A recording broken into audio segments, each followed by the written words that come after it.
Initial proposal ay 138 billion proposal. Initial. Para saan yun, Mr. Chair? Anniversary nga, ma'am. Anniversary Anniversary po. Anong anniversary? Oo. 130 million pang anibersaryo? Saan nyo kukunin ito? Anong gagawin nyo? Una, saan kukunin at anong gagawin nyo sa 130 million pang anibersaryo nyo? Mr. Chair, Anibersaryo pang bigay ng additional package. Nagagalit. Ako ay napapamura. Pero iiwanan ko na kay Ila yung pagmumura.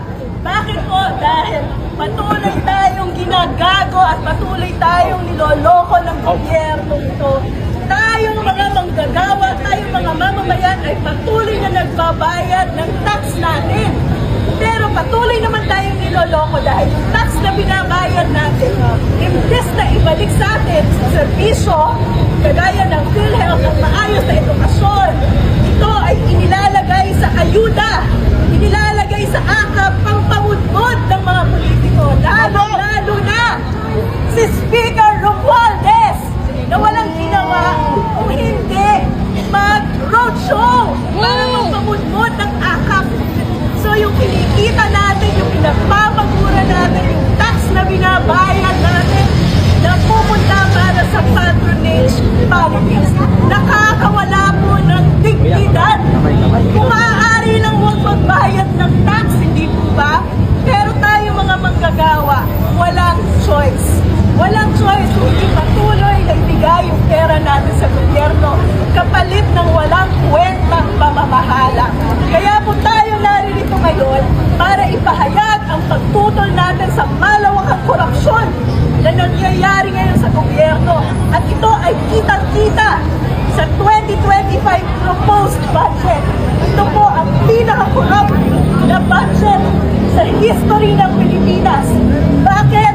Ito ay anti-Filipino, pro-politician. Nakita niyo naman, zero budget for PhilHealth. Diba? Ito ay isang pagtatraidor sa atin. Tayo mga manggagawa ay patuloy na nagbabayad ng PhilHealth, samantalang ang gobyerno tinatalikuran ang responsibilidad niya. Isang pagtataksil sa bayan. Nakita niyo naman, budget ng edukasyon, binawasan. Pero yung infrastructure, dinagdagan ng 200 billion pesos. Kulang pa daw ang flood control project, sabi ng presidente. Nakakahiya naman habang tayo lahat lumalangoy sa baha. Kulang pa ang flood control projects at dredging. Dinagdagan pa rin ang sariling budget ng Kongreso. Dinagdagan ang sariling budget ng Senado. Dinagdagan ang mga programa na kung saan tayo mga Pilipino ay kailangang manlimos. Pero ang PhilHealth, ano ang ginawa? Zero budget.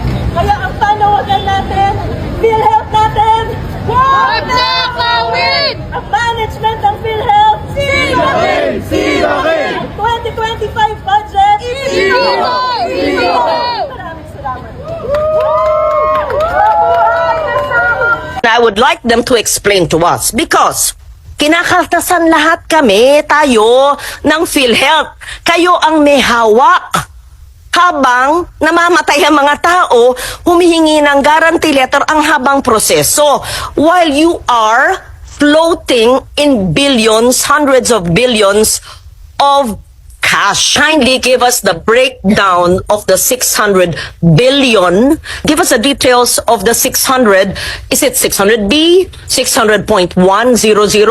I mean, ano ba? Detalya po. The Filipino people need to know. And my second question would be, meron ba ni isang Pilipino na maaapektuhan dahil siniro? Hindi kami ha, wala ako sa BICAM ha, na siniro ang PhilHealth.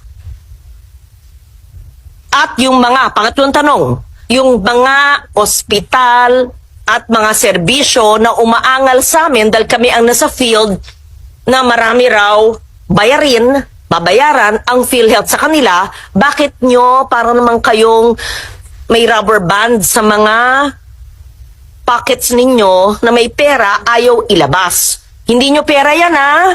Kayo'y empleyado ng gobyerno, parang tayong lahat ha. Babayaran nyo dapat in a timely manner lahat ng mga kinauutangan ninyo. And I would like them to explain to us because Kinakaltasan lahat kami, tayo, ng PhilHealth. Kayo ang may hawak. Habang namamatay ang mga tao, humihingi ng guarantee letter ang habang proseso. While you are floating in billions, hundreds of billions of cash, 600. So, kindly give us the breakdown of the 600 billion